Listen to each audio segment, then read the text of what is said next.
하나님의 말씀은 로마서 6장 17절에서 23절까지 말씀입니다. 우리 신약성경 247쪽 로마서 6장 17절로 23절 말씀을 송경호 집사님께서 봉독해 주신 이후에 이어서 찬양대 찬양이 있겠습니다.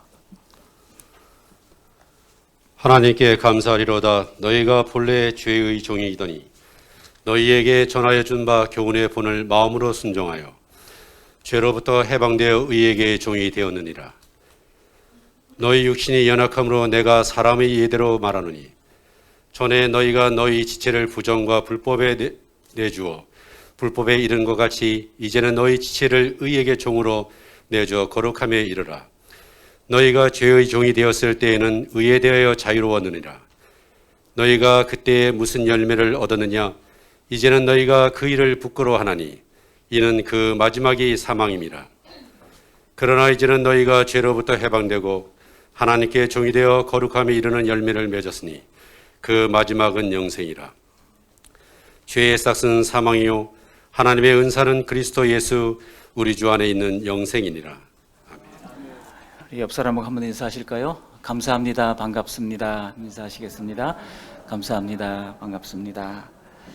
오늘 추수감사절입니다. 이렇게 1년에 몇 번씩 세대 통합 예배로 드리면서 어린아이들 영아에서부터 노년에 이르기까지 한자리에 모이게 하신 것을 감사합니다.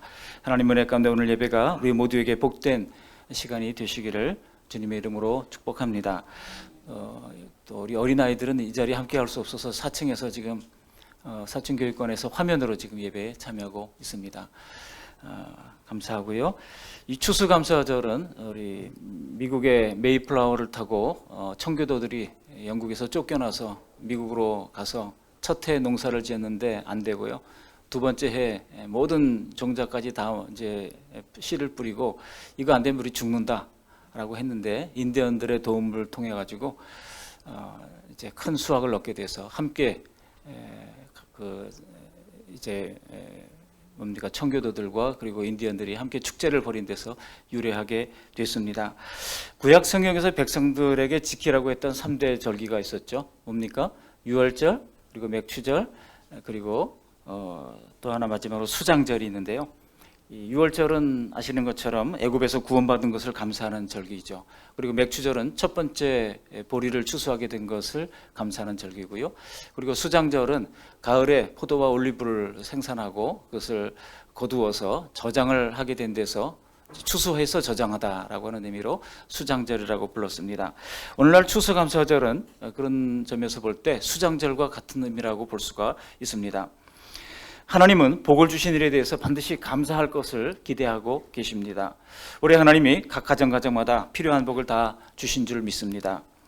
물론 어려운 때도 있었지만은 걱정과 근심으로 하루하루를 지내던 시기도 있었고 또 경우에 따라서는 낙심하고 좌절할 때도 있었지만은 그러나 큰 그림으로 생각해 볼 때에 감사할 것이 더 많은 한 해였음이 분명합니다.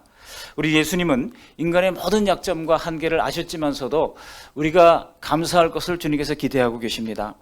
예수님께서 10명의 나병 환자를 고치셨을 때 단 한 명이 돌아와서 감사를 했었죠. 바로 사마리아인입니다. 그 허다한 유대인들은 다 그저 감사해서 고맙고 감사해서 기뻐 뛰면서 그냥 갔지만은 고쳐주신 분을 생각하고 돌아와 감사했던 사람은 사마리아 사람 한 사람이었죠. 그때 그 사마리아 사람에게 예수님께서 하신 말씀이 있습니다. 그 9은 어디 있느냐라고 말씀하시면서 나머지 사람들에 대한 섭섭함을 나타내셨습니다. 여러분, 오늘 여러분 어떤 것을 가지고 감사하고 있습니까? 우리의 감사의 제목은 무엇입니까? 직장에서 진급을 하거나 승진을 하고 또 사업장에 하나님께서 복을 허락해 주셔서 모든 일이 잘 풀리고 또 자녀들의 앞날과 미래와 진로가 잘 열리고 이런 것들도 우리의 감사의 조건이 될 수 있을 것입니다. 그런데 오늘 본문에서도 보면 1절에 17절에 하나님께 감사하리로다 라고 말씀하고 있지 않습니까? 하나님께 감사하리로다. 이것은 감사하라고 하는 명령입니다.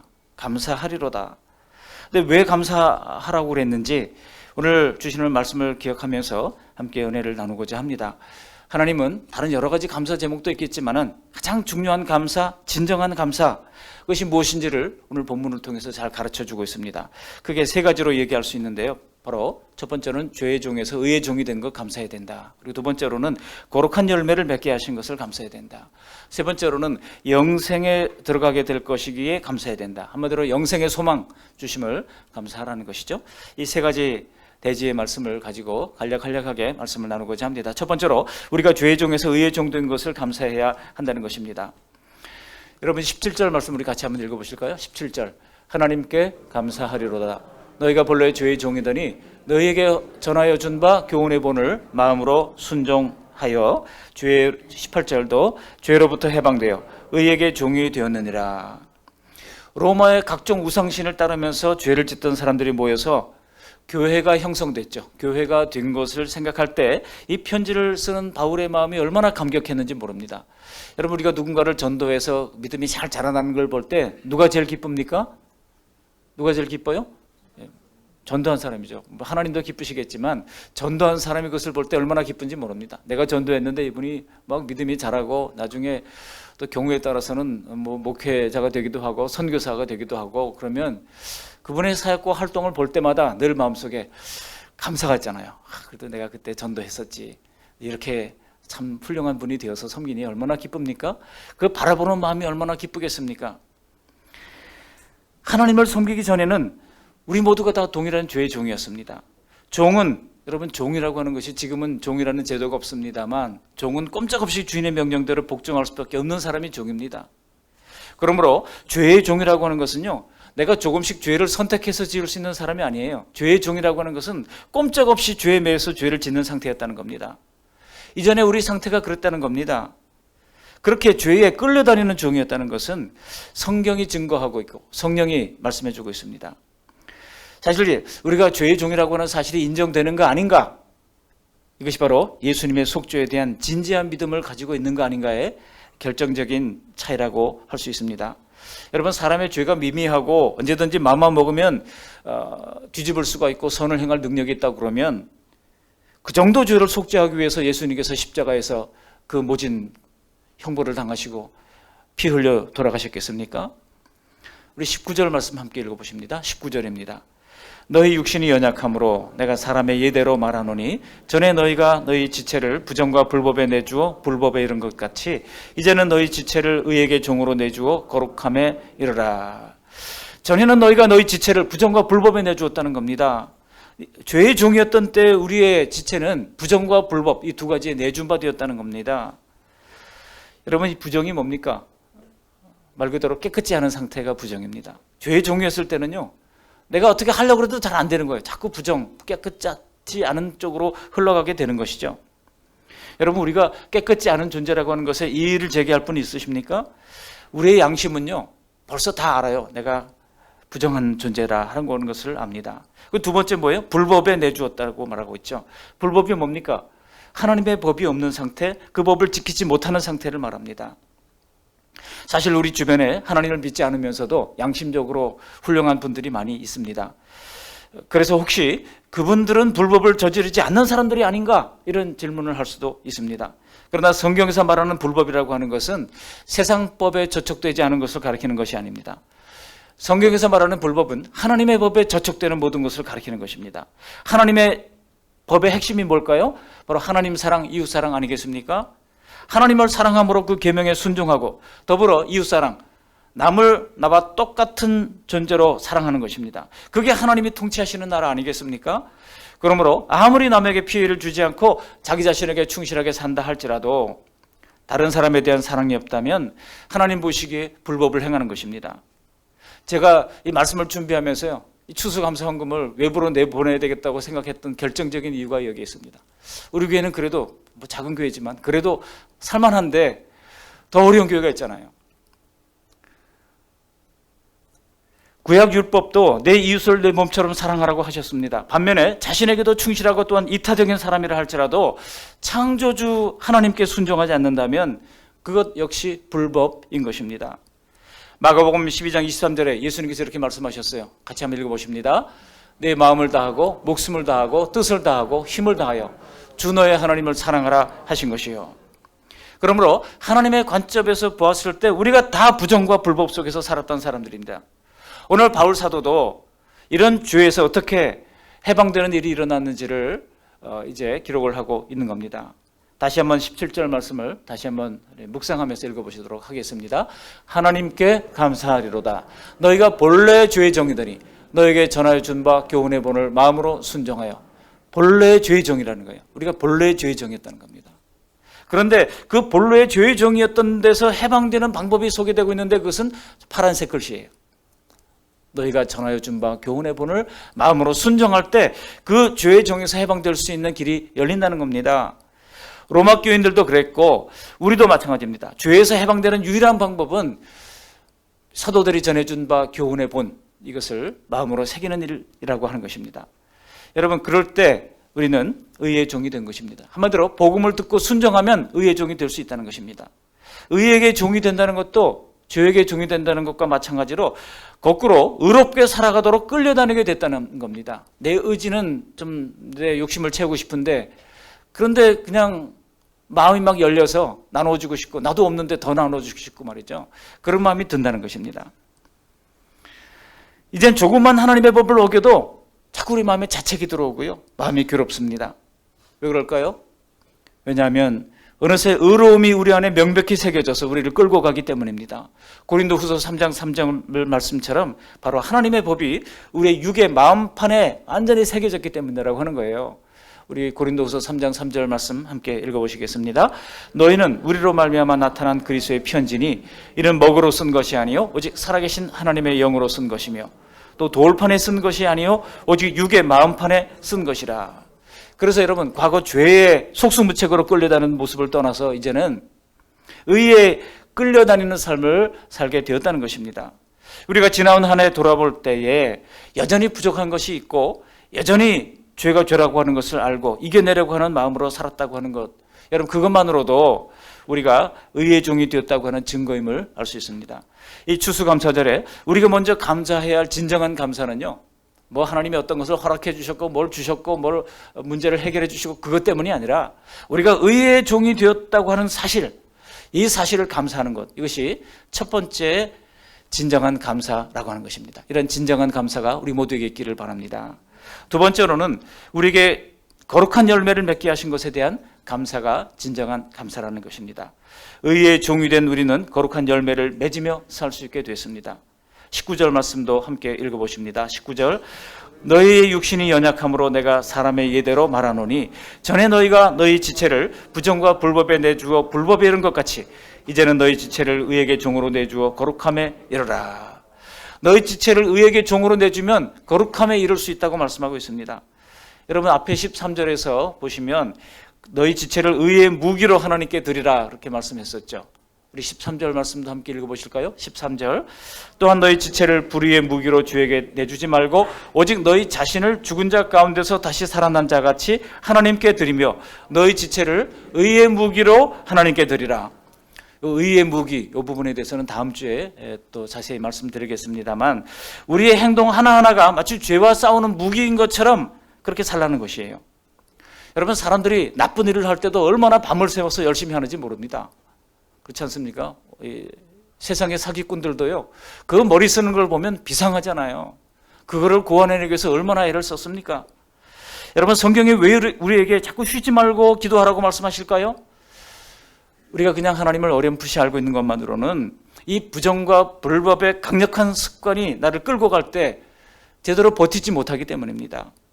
그래서 적극적으로 예배에 참여하고 매일 성경을 읽고 시간을 내서 기도하고 의식적으로 말씀대로 살려고 우리의 지체를 하나님께 내어드려야 하는 것이죠. 우리 지체를 어디에 사용하는가에 따라서 죄의 열매가 맺히느냐 아니면 의의 열매가 맺히느냐가 결정될 것입니다.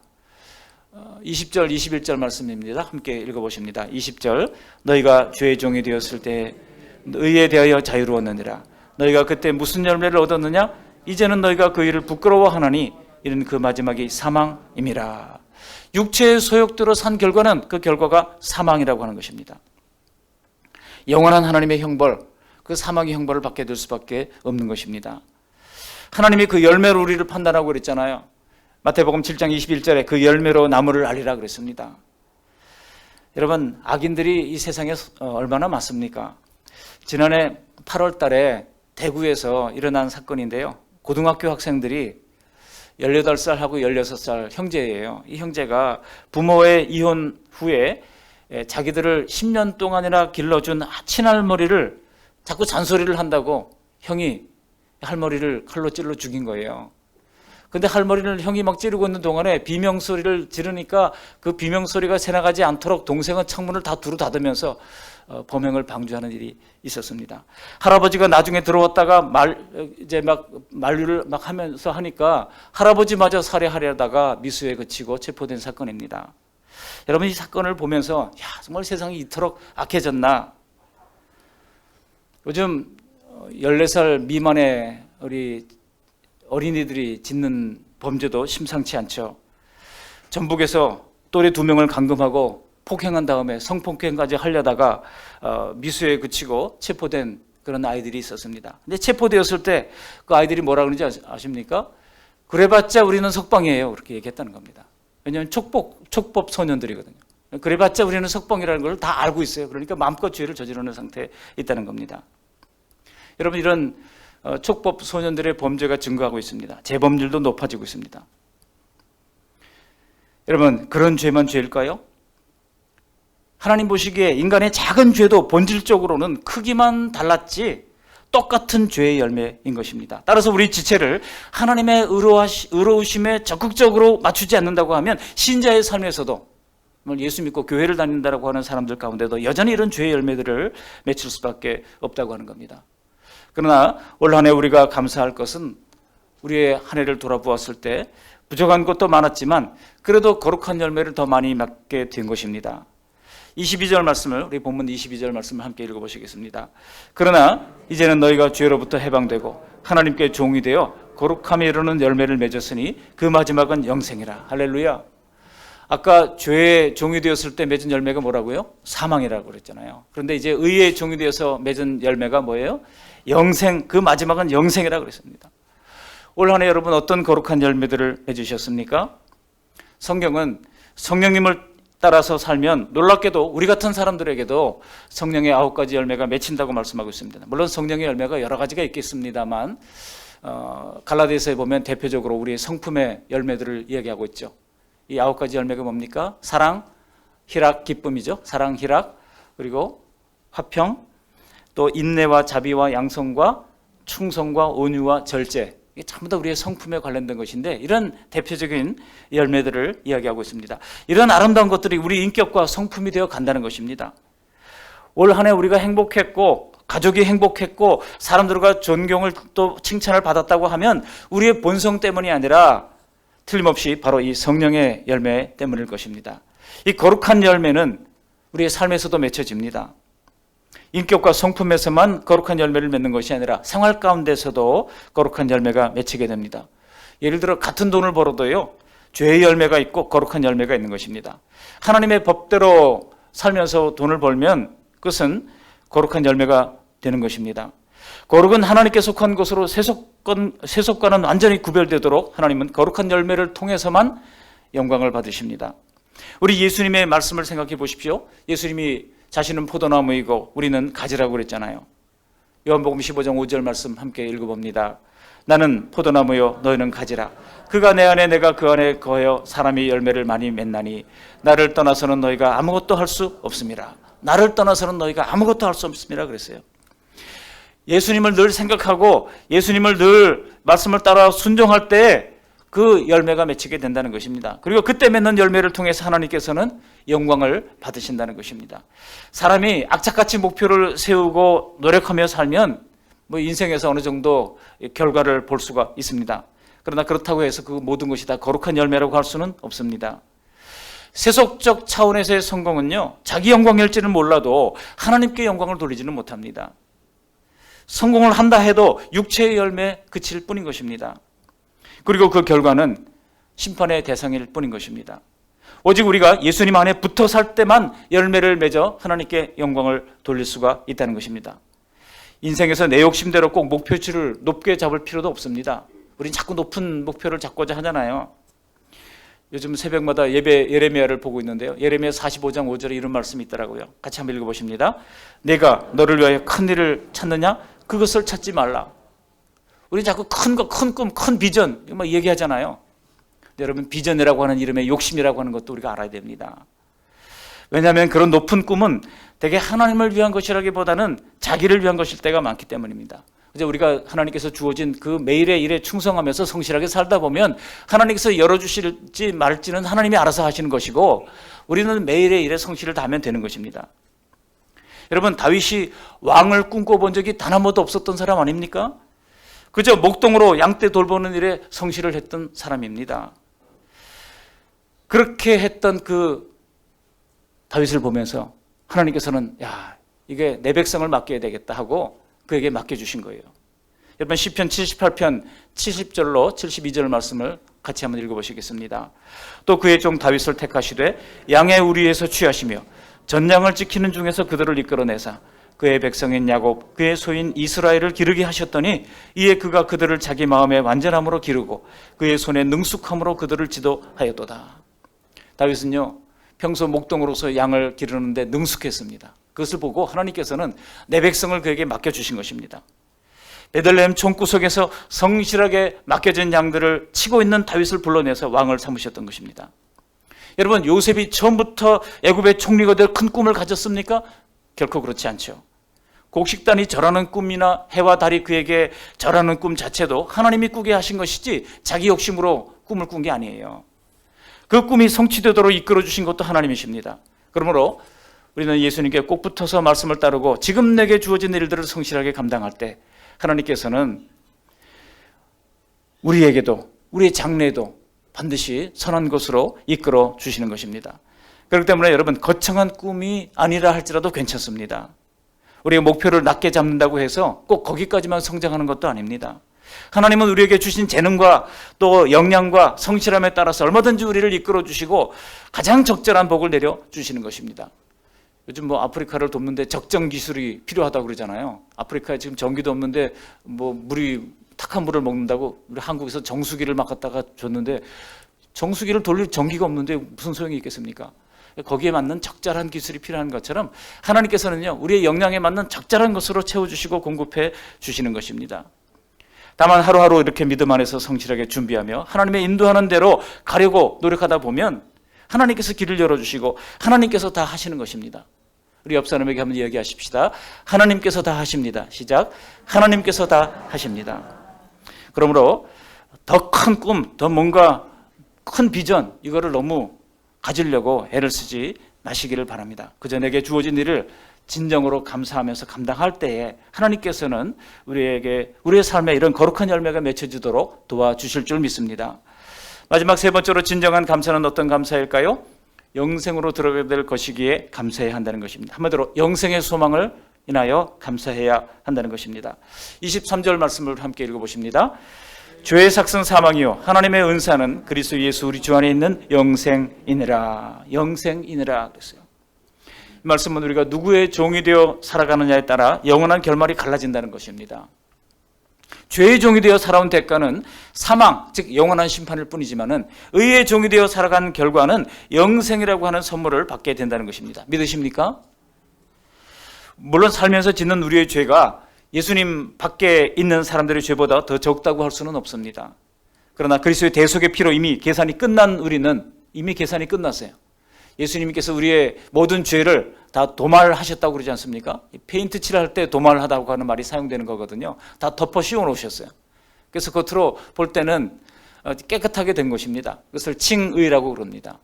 우리가 본질적으로 의로워진 것은 아니지만 의롭게 여겨주신 거거든요. 더 이상 하나님 앞에서 기억도 되지 않는다고 성경은 얘기할 정도로 우리의 모든 죄를 가려 주셨다는 거예요. 이사야 43장 25절 말씀입니다. 함께 읽어보십니다. 곧 나는 나를 위하여 내 허물을 도말하는 자니 내 죄를 기억하지 아니하리라. 너희 죄 흉악하나 기억 아니하시네. 기억도 아니하시는 우리 하나님의 은혜가 우리에게 있는 것입니다.